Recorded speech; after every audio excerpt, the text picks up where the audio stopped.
To get a maid or not get a maid? That is the question. And guys, if you're an expat in waiting, that is a question you'll face sooner than later, especially if you are married and doing a split retirement. Welcome to Dying to Retire. I'm Doug, and this is a podcast on retirement and then some. Today, I'm going to talk about a question every expat or expat in waiting has to face: to get a maid or not. Now, I'm not a lawyer, so I'm not going to bore you with a ton of Central American labor laws. Short story long, Casa Douglas is almost ready for delivery, and there's a good chance I'm going to need a maid. And while I don't need to make the decision today, it is something I need to think about sooner than later. So, for this episode, I'm going to chat about the real cost, the privacy boundaries, and what happens to your domestic tranquility when you're married. So, let's dive in.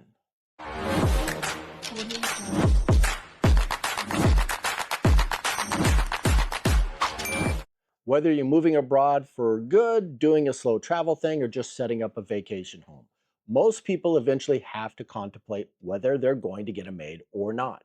And to be honest, the answer isn't just a simple yes or no. In reality, at least in my optics, the question of getting a maid or not is not just a matter of convenience. It's also a straightforward math question.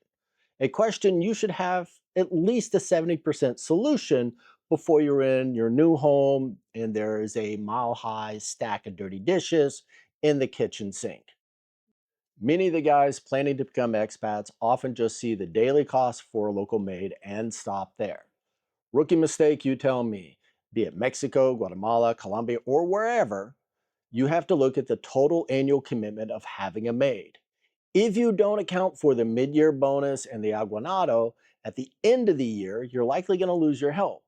I'm going to break down the 14-month math in a moment. And yes, it's 14 months. But first, let's talk about mindset. Let's be honest, you aren't just paying for your floors to be swept. You're paying for the consistency of someone who knows how your house runs and needs to be clean. Whatever that number ends up being, the cost, treat it as your annual baseline, not a monthly quote. If you can't look at that number and be okay with it, you shouldn't bother hiring a maid. Now that we covered a little bit on the mindset, which is the easy part, let's talk about getting the house cleaned without turning your home to something you don't want to live in. You don't want a pigsty, but you also don't want a sterile environment where all the furniture is wrapped in plastic. You just want a clean, livable home. And you definitely don't want someone wandering around all day long cleaning the house while you're trying to relax and enjoy a cigar. Let's talk about the reality of what having a mate does to your day to day life: the good, the bad, and the ugly. You've got your habits, your way of doing things. That's just who we are as boomers and Gen Xers. Most of us mowed our own lawns, trimmed the hedges, fixed things around the house, and yes, cleaned our own toilets. But we also walked around scratching ourselves, burping, farting, and far worse. Hey, it's not my fault you looked into my window at 3 o'clock in the morning and saw a near naked man walking around. Then you move abroad and suddenly there's no lawn to mow, no hedges to trim, and the whole yard part, that responsibility for your house just mostly disappears. And yet everyone tells you to get a maid. This change of lifestyle, a lifestyle many of us have had for 30, 40, or more years, can make it feel like you're losing some of your self sufficiency, which in reality you're not. However, getting a maid does mean you are losing some of your privacy.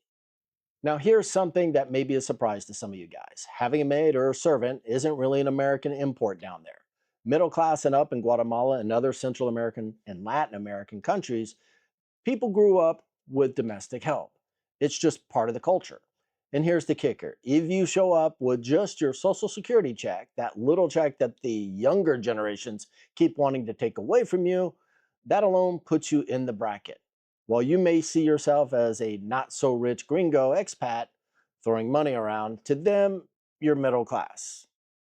This means when you finally move to wherever you're going to go, there likely will be real social pressure for you to get at least a maid, whether you were initially planning for it or not.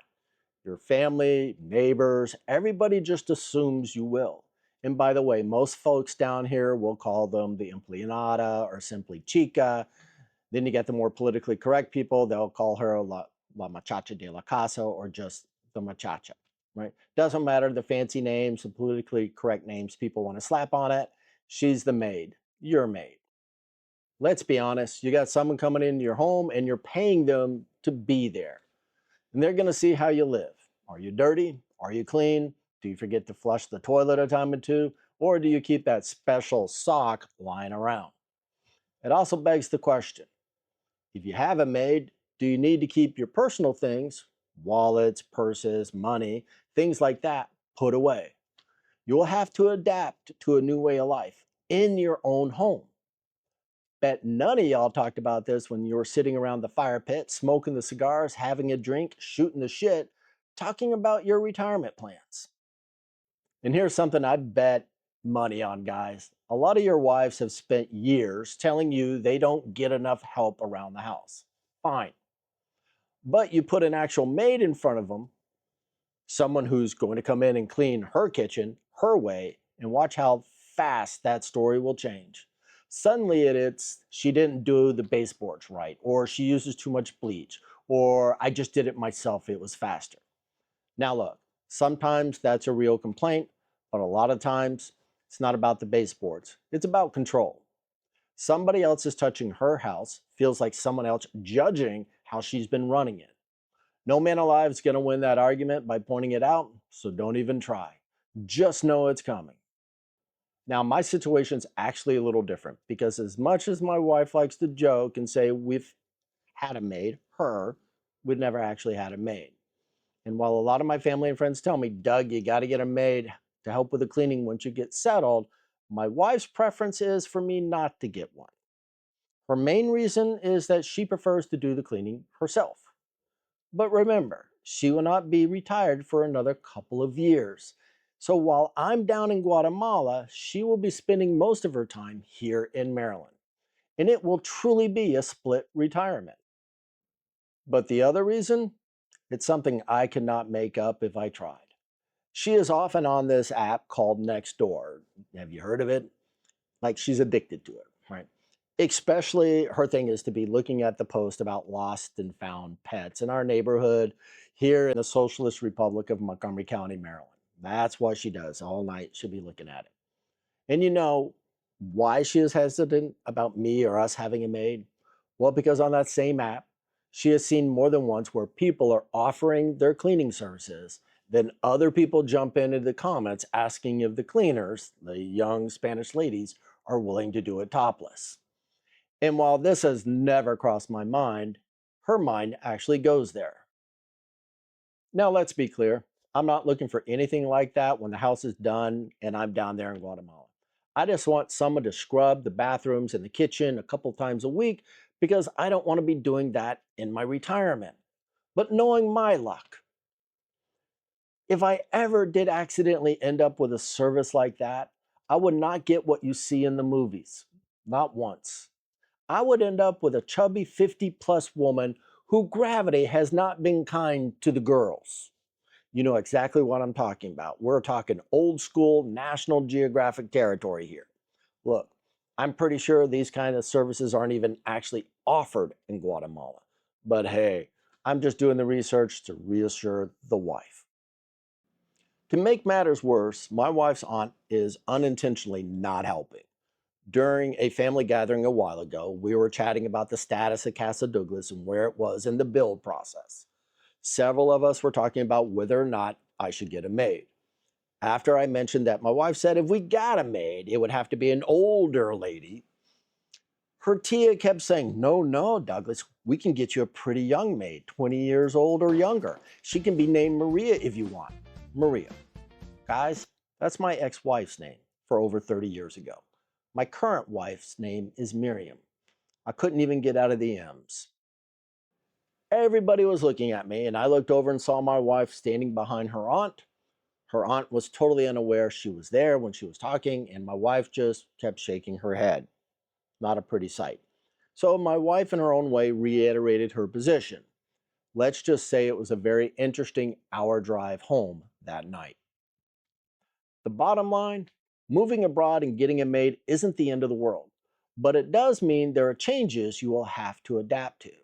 like delegating things you've never delegated, such as cleaning your house, and actually telling someone, this is how I want it done. Are you guys ready for that?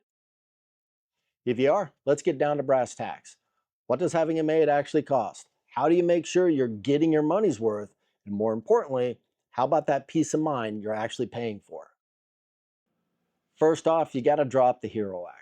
A lot of expats show up thinking, I'm the good hearted American or good hearted gringo, and I'll just pay the double the going rate, right?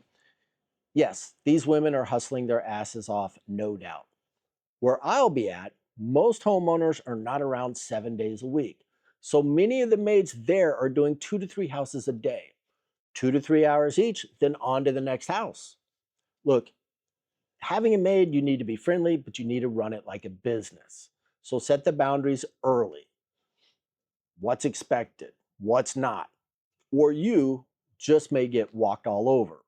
And that's on you, not her. Let's face it, if you start throwing cash around just to feel better about yourself, you're not helping anybody. In fact, you're screwing it up for the whole neighborhood, that whole gated community. If you pay way over the going rate, guess what? That's the new going rate. And every other neighbor in that gated community is going to have to pay or pay almost as much. Gringo or not, doesn't matter. Whether they can afford it or not, doesn't matter. That's not being generous. That's just a great way to piss off your new neighbors. Now, here's where I want you guys to actually pay attention: the real cost. Whether you're going legal or off the books, you're not paying for 12 months, you're paying for 14. 15 bucks a day, twice a week, that's $30 a week, call it 120 a month. But here's where you guys get tripped up. That mid-year bonus and the Aguinaldo at the end of the year, they're not optional, they're mandatory, they're cultural. When you factor in those 2 extra months, you aren't just looking at the base $1,440 a year. You're also looking at closer to $1,700 once you account for the extras. And that does not even count for the hidden costs. Those little things that you throw in either on purpose or inadvertently, and I'll cover those in a moment. For some guys, a 200 plus difference isn't a big deal, but for others, it just might be.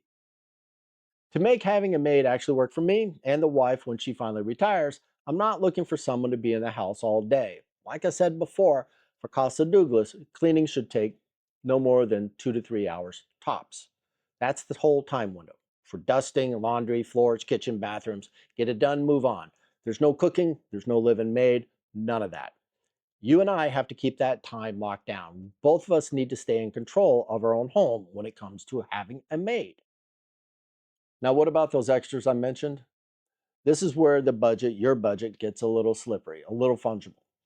You might ask her to run an errand, pick up some produce, or pay a utility bill. But here's the reality, and I'm not saying this happens all the time, it's just something to keep in mind.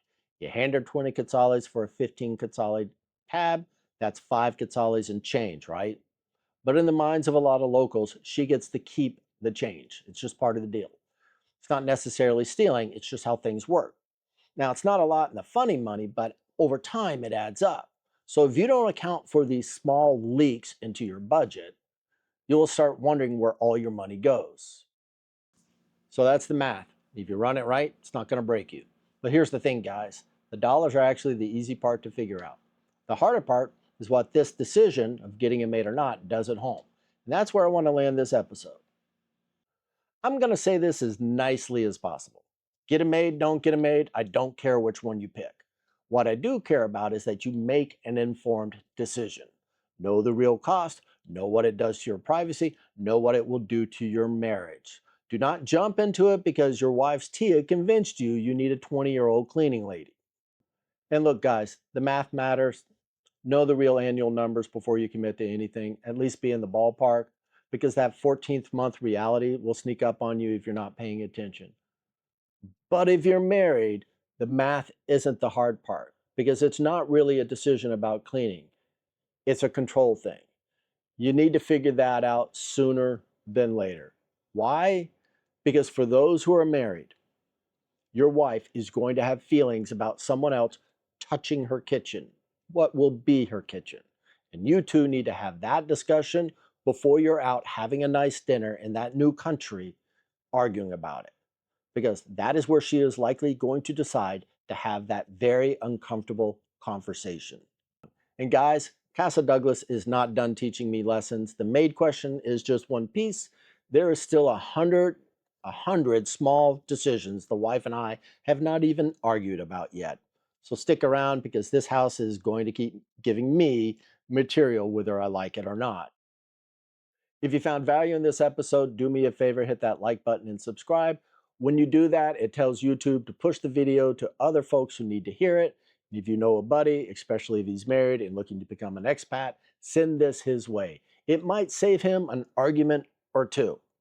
Now, I want to hear from you in the comments below. If you're still planning in the planning stages, expat and waiting, like a lot of you, what is your gut telling you right now? To get a maid or go alone? And if you're already an expat, especially the guys, do you have a maid or are you handling it all yourself? As always, I'm Doug. This is Dying to Retire, and I'll see you in the next episode.